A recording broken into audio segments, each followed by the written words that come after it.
Have you ever been woken up by a knock at the door when no one should be there? I used to think living in the middle of nowhere was peaceful until one stormy night when I realized something had come out of the woods. And it wasn't human. If you've ever felt that creeping sensation that someone is watching you from the dark, then this story is going to get under your skin. Hit that like button, subscribe to the channel, and keep your doors locked, because what happens next is truly terrifying. My name is Michael. I'm 14 years old, and I live with my aunt in the deep countryside. Out here, there are no neighbors, no traffic, no lights at night. Just endless woods and silence. Most people would find it creepy, but I loved it. It meant quiet nights, video games on full blast, and no one around to tell me otherwise. My aunt worked the night shift, so I had the whole house to myself almost every night. I felt free. But that freedom turned into a nightmare on a rainy Wednesday night. It had been storming all day. Thunder rolled like angry growls in the sky, and fat drops of rain lashed against the windows. The kind of day where you just want to curl up and escape into a screen. I spent most of it playing games and talking to friends online. Around 9 p.m., my aunt came upstairs. Her uniform was soaked from running through the rain. Heading out now. Lock the doors, she reminded me, like always. Yeah, I muttered, barely glancing up.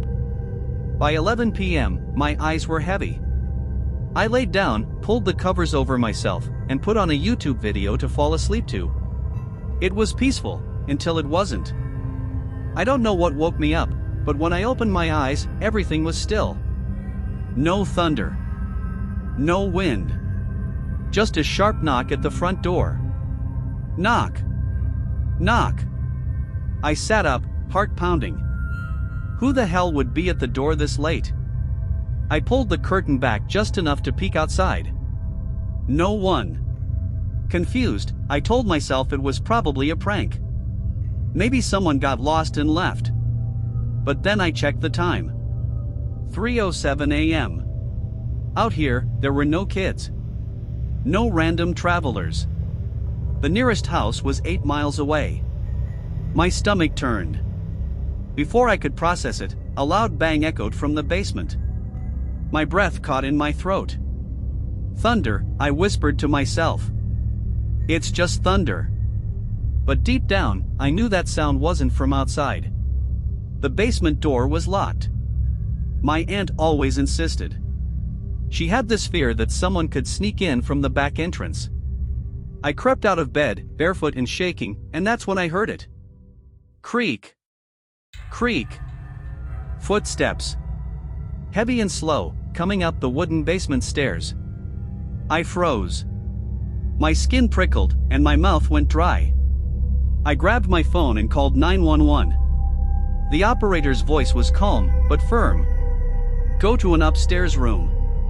Lock the door. Grab something to defend yourself. Stay quiet. I didn't even bother going to the kitchen for a knife. I couldn't.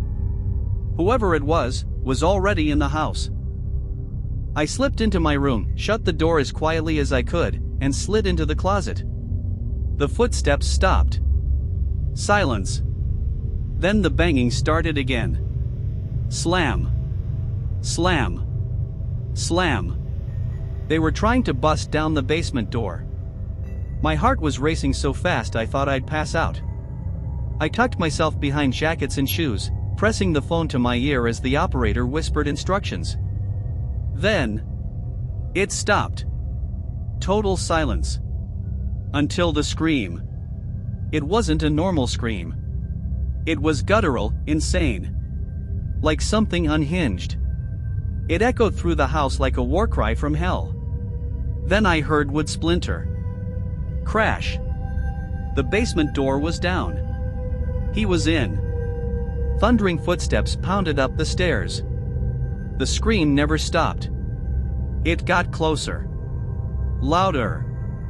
He was checking every room. Still screaming. He ran down the hallway. My hallway. Then silence. I held my breath as I watched his shadow fall across my bedroom floor.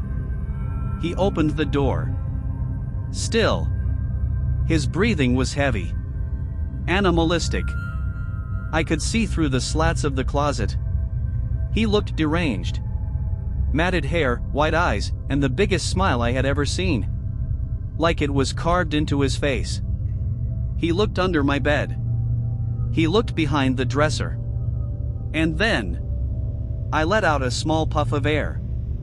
He froze. His head turned slowly. That awful grin widened. He walked toward the closet. No more screaming. Just that awful, silent smile. He placed his hand on the closet knob. And then, bang, bang, bang. Police. He spun around, snarled like a cornered dog, and ran toward my window. Tried to jump. But he slipped. Seconds later, the cops burst into the room and tackled him. I shot out of the closet and ran outside, breathless, barefoot, and completely in shock. They brought him out in cuffs. Mud-streaked, eyes wild. But even then, even as the red and blue lights lit up the night, he stared right at me. That same smile. Those same insane eyes. He didn't say a word. Just smiled. That night changed everything. I still live with my aunt. I still hear the wind and rain some nights. But every now and then, when I wake up around 3 a.m., I check the closet. Just in case. And sometimes, I swear I can still hear that scream. If this story sent chills down your spine, hit that like button and subscribe for more. And let me know in the comments, what would you have done if you were in that closet? Stay safe, and stay out of the basement. I'll see you in the dark.